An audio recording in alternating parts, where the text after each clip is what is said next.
नमस्कार साधकों, स्वामी जी के चरणों में शत शत प्रणाम। हम श्री विद्या क्षेत्र में जो वैदिक मैथमेटिक्स साइंस एंड टेक्नोलॉजी जागृत है उसको जानने का प्रयास कर रहे हैं। श्री क्षेत्र में श्री ओम की विद्या में जो हमारे पास वैदिक गणित है, वैदिक मैथमेटिक्स साइंस एंड टेक्नोलॉजी है, इसको हम जानने का प्रयास कर रहे हैं।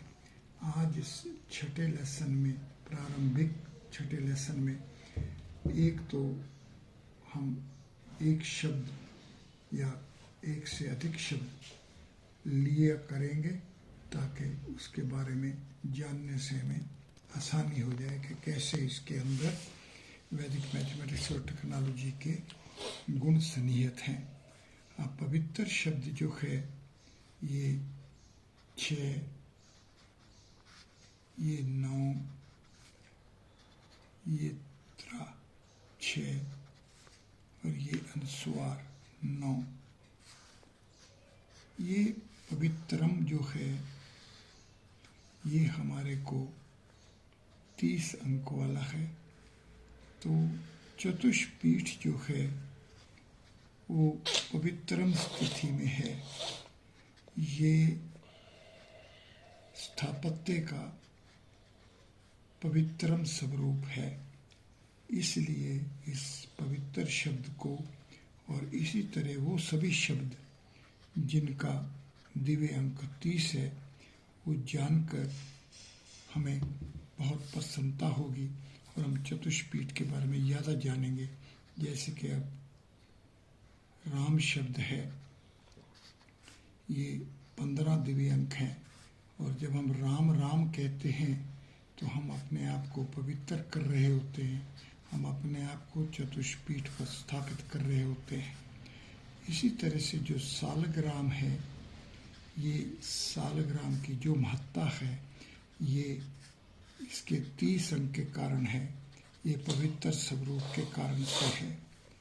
जो हमारे पास हाइपर क्यूब है, इस हाइपर क्यूब की जो पवित्र अवस्था है, जो योग वाली अवस्था है, वो इसके 30 स्ट्रक्चरल कंपोनेंट्स हैं, 8 का कॉर्नर पॉइंट्स हैं, 12 एजेस हैं, 6 हमारे पास सरफेसेस हैं, 1 हमारे पास वॉल्यूम है और 3 हमारे पास एक्सिस है।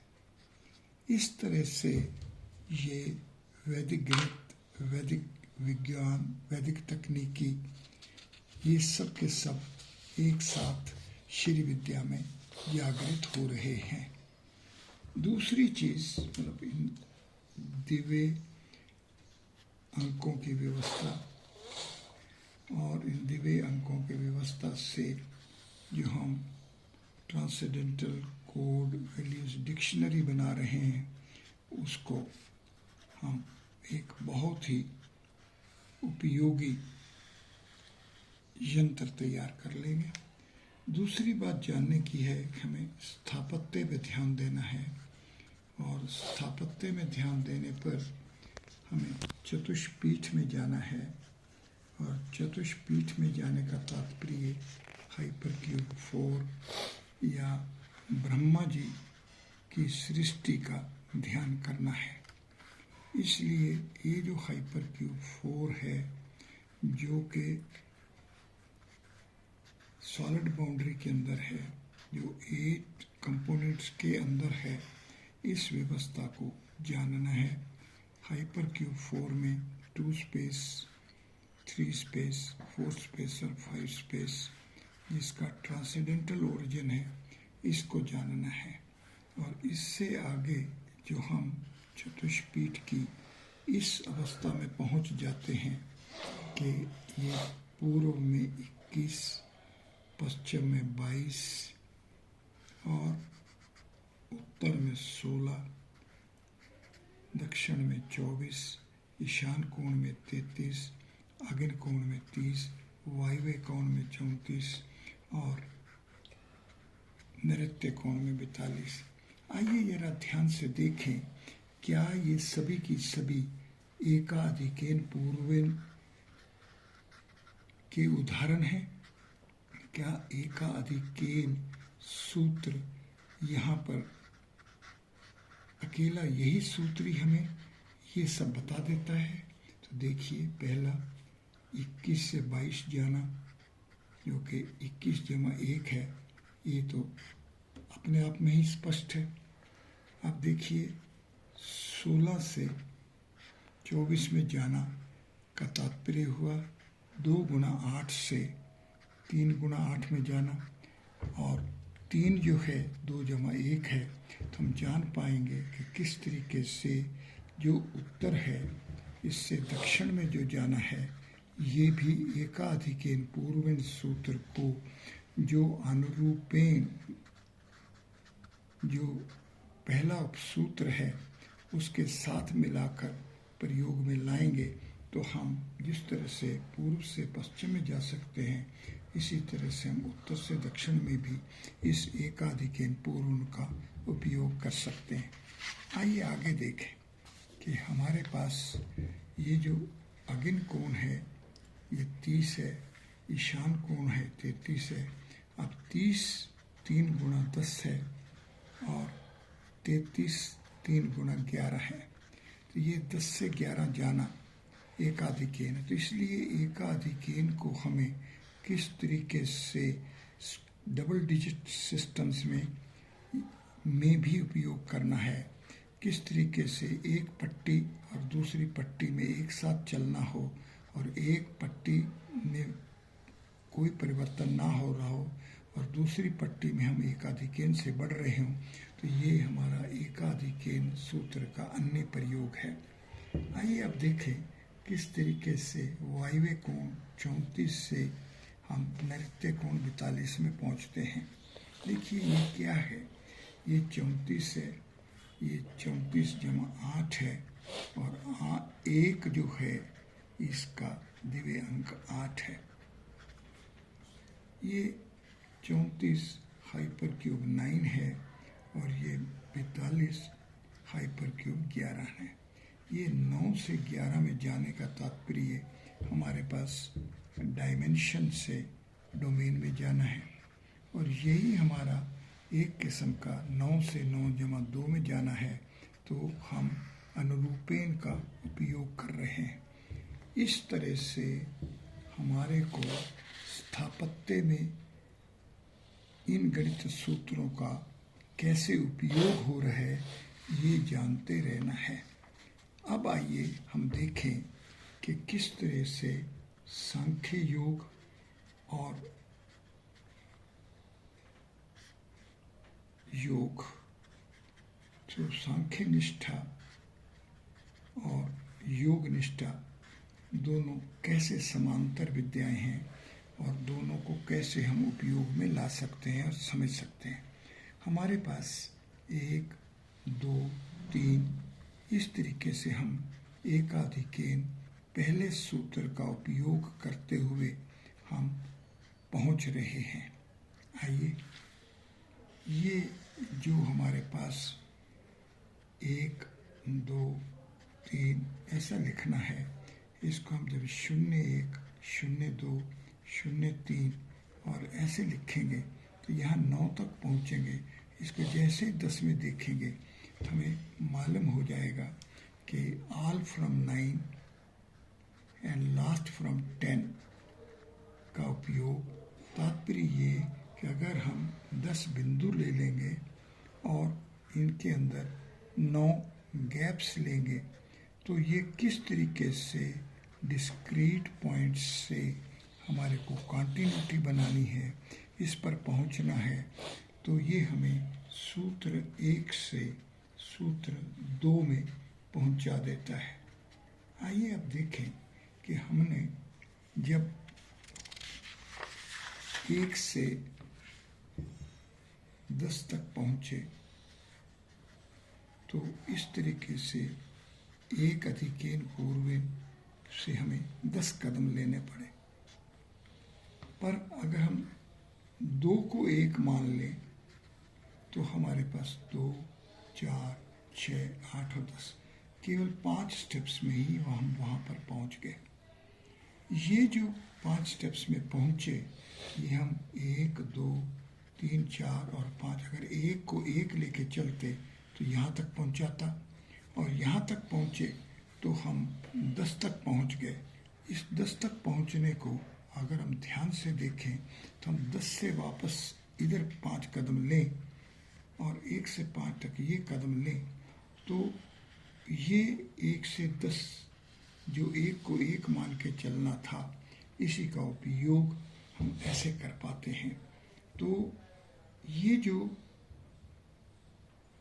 सूत्र 2 है, ये निखिलम नवस्ताचरमम दशता 7, 14 और 7, ये प्रथम सूत्र में हम एक तरफ से आगे बढ़ते चले जाते हैं, लेकिन सूत्र 2 हमें बताता है कि मध्य में हम दोनों तरफ से पहुंच सकते हैं।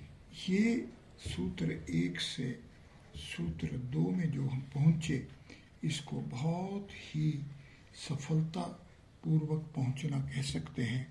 ये मैथमेटिक्स की बहुत बड़ी प्रोग्रेस है। इस तरह से हम आगे देखें कि हम रेखा पर चलते ही जा रहे थे, बढ़ते ही जा रहे थे। दूसरे सूत्र ने हमें बताया कि हम दोनों तरफ से चल के मध्य में पहुंचने के को अगर अपनाएंगे तो हमारे पास जो एक को एक मान रहे थे और यहाँ 2 को जब एक मान रहे हैं तो आधा काम करना होगा। यहाँ हमें 1 से 10 तक चलना पड़ेगा, पर यहाँ केवल 1 से 5 तक करना पड़ेगा। तो जो ये न्यूमरल्स हैं हमारे पास 6, 7, 8 और 9, इनको देखिए, ये 5 जमा 1 है, ये 5 जमा 2 है, ये 5 जमा 3 है, ये 5 जमा 4 है, या ये 10 माइनस 1 है, ये 10 माइनस 2 है, 10 माइनस 3 है, 10 माइनस 4 है। इस तरह से -4, -3, -2 और -1 का भी हम उपयोग कर सकते हैं। ये जो हमें 1 से 5 तक और -4 से -1 तक न्यूमरल्स मिले, तो 1 से 9 के न्यूमरल्स को कैसे -4, -3, -2, -1 और 1, 2, 3, 4 और 5, इनको जैसे इसमें कन्वर्ट करेंगे, इसमें ट्रांसफॉर्म करेंगे, तो हम कितना बड़े न्यूमरल्स को रिप्लेस कर रहे हैं और ये कंप्यूटेशन में कितना फ़ायदा होगा, ये हम देखकर बहुत आनंदित होंगे। तो अब हमने पहले सूत्र को एक ही रेखा पर चलते रहे, दूसरे सूत्र में मध्य में जाने के लिए दोनों कॉर्नर पॉइंट से पहुँचे। तो अब तीसरे सूत्र में ये है कि हम इसको जो 2 दिशाएं हैं, जो x एक्सिस और y एक्सिस वाला है, इससे हम ऊपर जा सकते हैं। ये जो आधार बना और इस आधार से जो ऊपर पहुँचे, ये 3rd एक्सिस को हमने क्रिएट किया, ये तीसरा सूत्र है। सो ऊर्ध्व तिर्यकभ्याम जो हमारे पास सूत्र है, इस देखिए किस प्रकार, पहले x एक्सिस पे चलिए, फिर मध्य को x एक्सिस y एक्सिस से फ्रेम करिए और उसके पश्चात इस मध्य से आप तीसरी एक्सिस की तरफ चलिए। अब चौथे सूत्र में हमारे को ये जो हमने मध्य से एक ऊर्ध्व तिर्यकभ्याम में गए थे, इसका प्रावर्त्य करिए, इसका ट्रांसपोज करिए, इसको दूसरी दिशा में ले जाइए। तो इस तरह से हम सूत्र 1 से सूत्र 2 पर, 2 से 3 पर और 3 से 4 सूत्र पर पहुँचे। ये केवल हम इन अंकों की विद्या से, इन न्यूमरल्स के ध्यान से देखने से हम देख पाए कि इसी के अनुसार सूत्र 1 से 2 में, 2 से 3 में ऐसे ट्रांसफॉर्म हो रहे हैं, ट्रांजिशन हो रही है, या इसको दूसरी दृष्टि से देखें कि इन सूत्रों के जो नियम दिख रहे हैं उन्हीं से ही हम इस अंक विद्या को और ज़्यादा ध्यान से देख पाएंगे। आइए ये देखें कि ये चौथा सूत्र है प्रावर्त्य योजित। तो ये रेखा जो एक दिशा वाली थी इसका परिवर्तन करेंगे तो इस तरह हो जाएगी। ये जो आधार है जिसको हम एक फेस वाला मानते हैं तो इसको हम 3 स्पेस में 2 फेसेस वाला मानेंगे। ये 3 डायमेंशनल फ्रेम जो है जिसको हम एक मान रहे हैं इसको हम विभाजित करके 2 3 डायमेंशनल फ्रेम्स और अपोजिट ओरिएंटेशन वाला मान लेंगे। इसके आगे ये जो स्वास्तिक है इसको हम एक दिशा में चक्रवत की बजाय या दूसरे चक्रवत दिशा में देख पाएंगे तो ये हमारे पास चौथे सूत्र का ही उपयोग होगा। इससे आगे जो स्पाइरल्स बनेंगी इन स्पाइरल्स की दिशा जो होगी इस तरह से देखेंगे कि जो रिफ्लेक्शन इमेज है ये न केवल प्लस से माइनस पहुंचने वाला नहीं है। तो सूत्र 4 से 5 में जाने के लिए जब हम देखेंगे कि हम इधर चले तो यहाँ से यहाँ पहुँचने में हमने +1 किया और जब इधर चले तो हम इससे -1 में पहुँचे तो क्या हुआ, इस मध्य में 0 हो गया।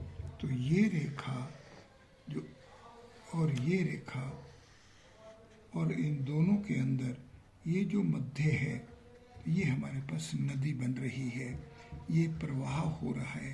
ये नदी का एक किनारा है, ये नदी का दूसरा किनारा है और इसके बीच में ये जो शून्य जा रहे हैं, ये जो स्ट्रक्चर्ड पॉइंट्स बना रहे हैं, ये जो सत्ता बन रही है, यही हमारे पास 5वां सूत्र है।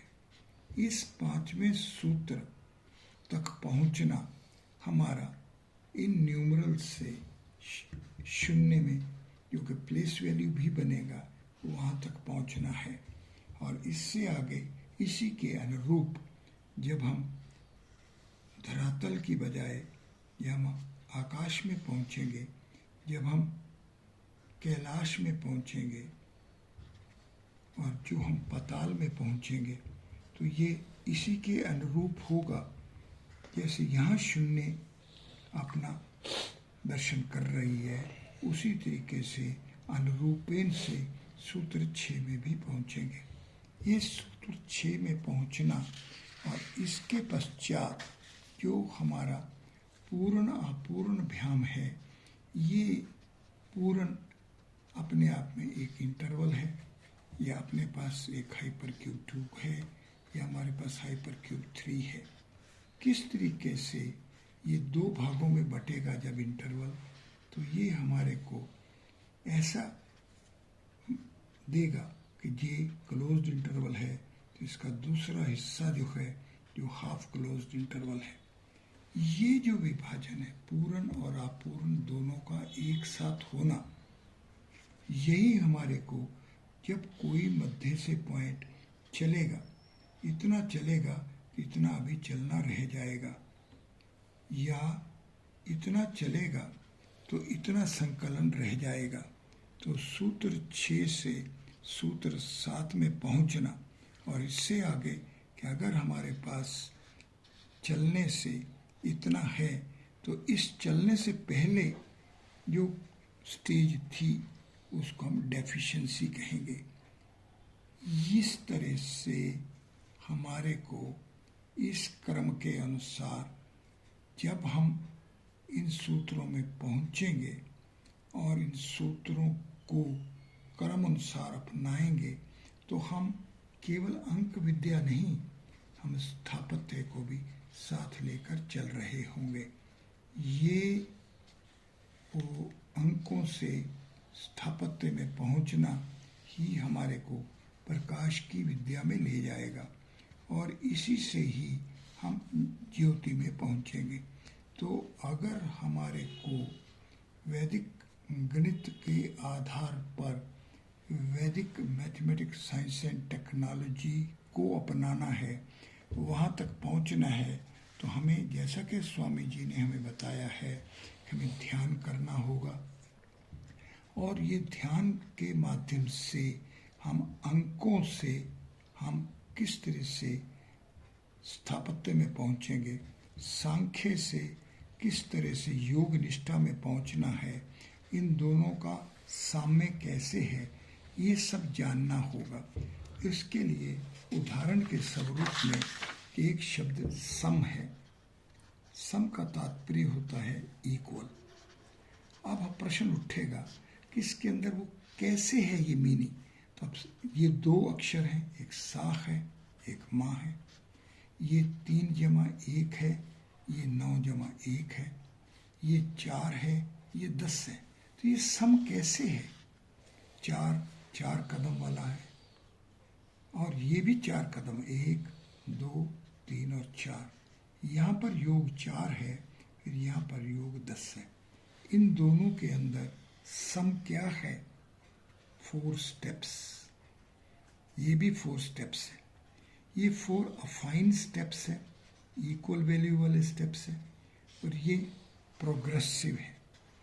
जब हम अफाइन और प्रोग्रेसिव स्टेप्स को इकट्ठा लेंगे तो 4 जमा 10 14 होगा, जो कि हाइपर क्यूब 4 है, जो कि हमें ब्रह्मा जी की सृष्टि में पहुंचा रहा है। इस तरह से साधकों हमें ध्यान से अपने बुद्धि को परखर करते हुए हमें वैदिक मैथमेटिक्स साइंस एंड टेक्नोलॉजी के क्षेत्र में प्रवेश करना है। तो ये हमारे पास जो वर्ण हैं, इनसे जो हमें अंकों में पहुंचना है, यहाँ से जो स्थापत्य में पहुंचना है, और ये जो 4 स्पेस में पहुंचना है, यहाँ पर जो स्पेशियल डायमेंशन होगी, ये 2 जमा 2 बराबर 2 गुणा 2 वाली जो क्षेत्र में हम पहुंचेंगे, तो हम देखेंगे कि यहाँ पर 1/2 हाफ एज ए यूनिट मिलेगा। तो इसी तरीके से हाइपर क्यूब्स जो हैं, ये फुल यूनिट वाले, और हाइपर क्यूब्स हाफ यूनिट्स वालों को भी जानना होगा। हम आगे स्थापत्य के मौलिक फार्मूलेशंस पर चलेंगे, और आज ये प्रारंभिक आखिरी लेसन मानकर हम वैदिक मैथमेटिक्स साइंस एंड टेक्नोलॉजी के क्षेत्र में पहुंचकर वैदिक मैथमेटिक्स साइंस एंड टेक्नोलॉजी को जानना प्रारंभ करेंगे, और हम इसके जो मौलिक गुण हैं पहले उनको जानेंगे, उसके पश्चात इनका विस्तार और प्रयोग के बारे में जानेंगे। धन्यवाद।